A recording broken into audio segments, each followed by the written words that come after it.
homestead exemption. There's some things going on in that field. Yes, very timely, but you're right. So looking at the date, if somebody bought a house in 2018, when would they have to have filed the homestead exemption? Is it March 1st? Everything is based on, was it your homestead on January 1st of that year? Okay. So if somebody bought it, let's say January 2nd of 2018, then they don't get homestead for that year. They have to apply by March 1st of the following year, get the homestead for the following year. Okay, so if I buy a home in 2019, like February, March, or whatever, they have until March 1st of 2020.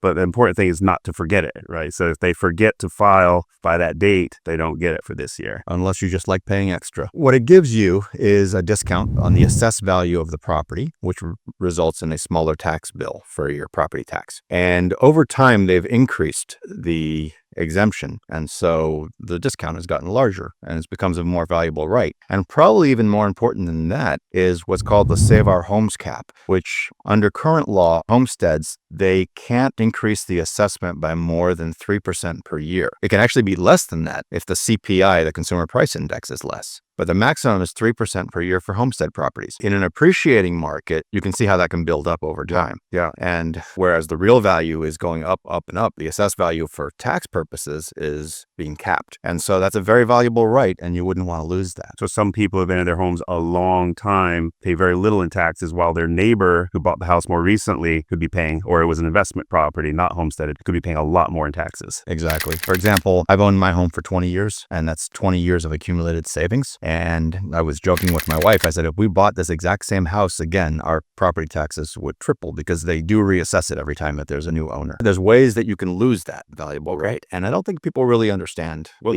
should that be? How could I lose it? Well, for example, if it ever stopped being your real homestead. Your homestead is the home you live in. It has to be your primary residence. Let's say you move out of that house and you buy another homestead. Well, you can't have more than one. So you would lose the homestead on that particular home. Or if you moved out and then you rented the house out, then now you're using it for a business purpose, right? Since you're making money off of it instead of living there yourself, then you could lose the homestead exemption as well. Okay, does the county have a way of, it's up to the individual to report it, or does the county have a way of recognizing that they're renting it out? It used to be that you had to renew it every single year. Now they just send you a little wallet-sized card, and yes, you're supposed to report to the county if it turns out that you no longer qualify. But people don't really realize certain things that can happen that could cause them to lose it. And so one of the things that I'm seeing quite a bit of right now is where people have a home in another state. Let's say they already owned it, or let's say they lived in Florida and then they bought a home in another state. If somehow the county in that other state has gotten information, right or wrong, that is the person's principal residence, they might get some little tiny credit in another state as low as $30 a year. So insignificant that you probably don't even notice it. And if property appraiser here in Florida finds out that you have it, then they lower the boom. What happens then?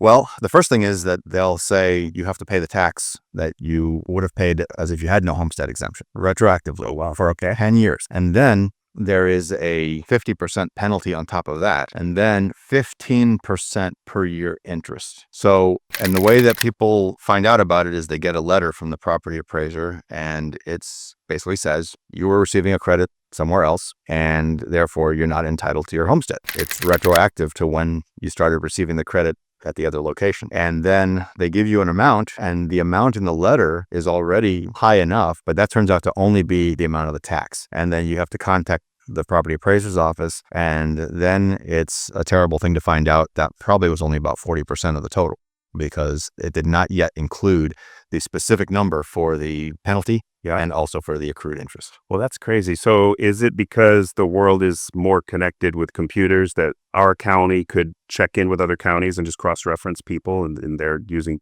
the internet to find that out? That's exactly right, Tom. Okay. First of all of the property appraisers in Florida, they share information with each other. Okay. Every county. And so it's not only that you can't have two homesteads in Florida, but anywhere in the entire country. In order to keep the Florida homestead exemption, that's correct. Several counties in Florida ended up hiring an auditor who had the means of being able to do a nationwide search and find... It's like a private company that they've hired to find...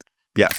Okay. Who gets paid on a contingency fee, depending on how many of these they catch. I'm all for ferreting out fraud. Right. That part is fine. The part that concerns me is that there are people that ended up with exemptions in other states when they weren't supposed to have it. They never applied for it. or it was just an error on the part of the county in the other state. For example, there's some forms that people will fill out when they buy a home, and one of the questions will be, will this be your primary residence? I know people who have checked off no, and then they gave them that credit anyway, and it might only be $30 a year, something like that, maybe $100 a year. It's something so minuscule that you don't even notice it on the tax bill.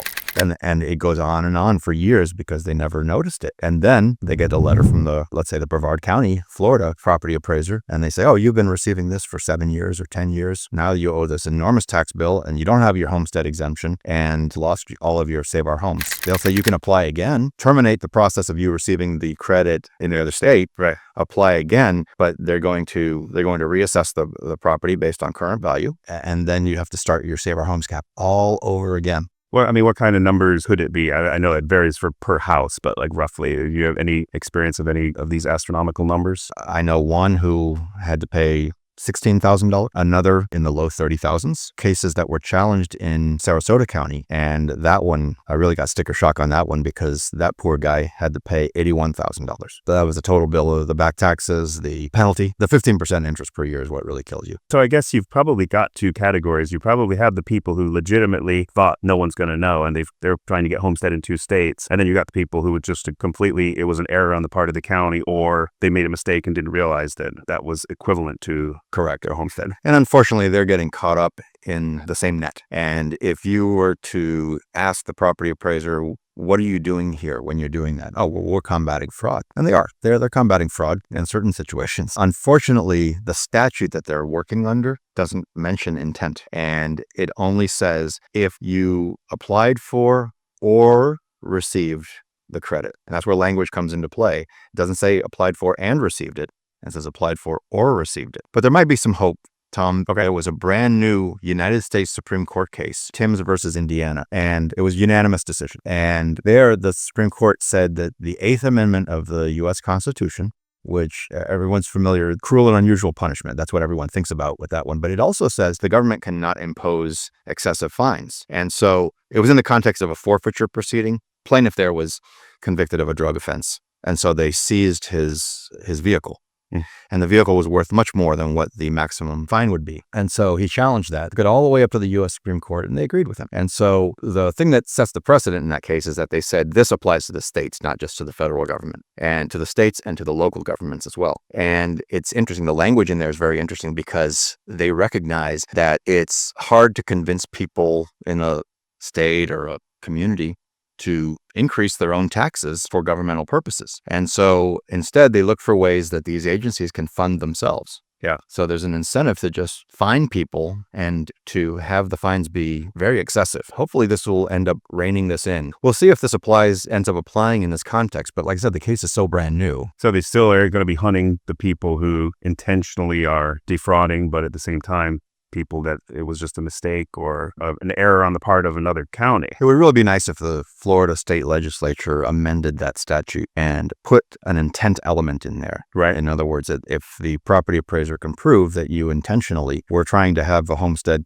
exemption in 2 different states, Correct. then they can charge you all of this. And this isn't to say that a government can't punish you, Right. in addition to being compensated. We think it's excessive because in the Timms case, the maximum fine for his particular violation was $10,000 and they seized a $40,000 vehicle. Right. And the court said that was out of proportion. Well, look at the numbers that we're dealing with in these homestead revocation cases. You could have someone that over a 10-year period may have only received a benefit totaling $1,000 or maybe even just a few $100s. They are having to pay $16,000, $30,000, or $81,000 depending on the value of the property. So, Michael, you say that if you rent your house out, then you could lose the homestead exemption. What if you just rented out like a small portion of like a room in your house? Would that disqualify you for homestead? You wouldn't necessarily lose the homestead for that, and there is a statute that allows you to rent for a certain amount of time. The key is, have you rented out a substantial portion of the property? Kind of a funny case, but it's a real reported appellate case where someone rented out the entire house except for 2 closets, and he wanted to say that he's still entitled to the homestead exemption because he still had those 2 closets that were not for the tenant but for himself. Did he lose the case? Oh yeah, he lost big time. Well, he tried the loophole, right? But it didn't work. Does the county look for like my house is on Airbnb? Do they actually have that, or like referencing that, or see that it's on the MLS for a rental and make a note that I might be no longer able to file for homestead? They run across information like that sometimes, and they may actively look for these things because they're always trying to generate revenue. And yes, if they find out that it's leased out, and now we're in the age of Airbnb,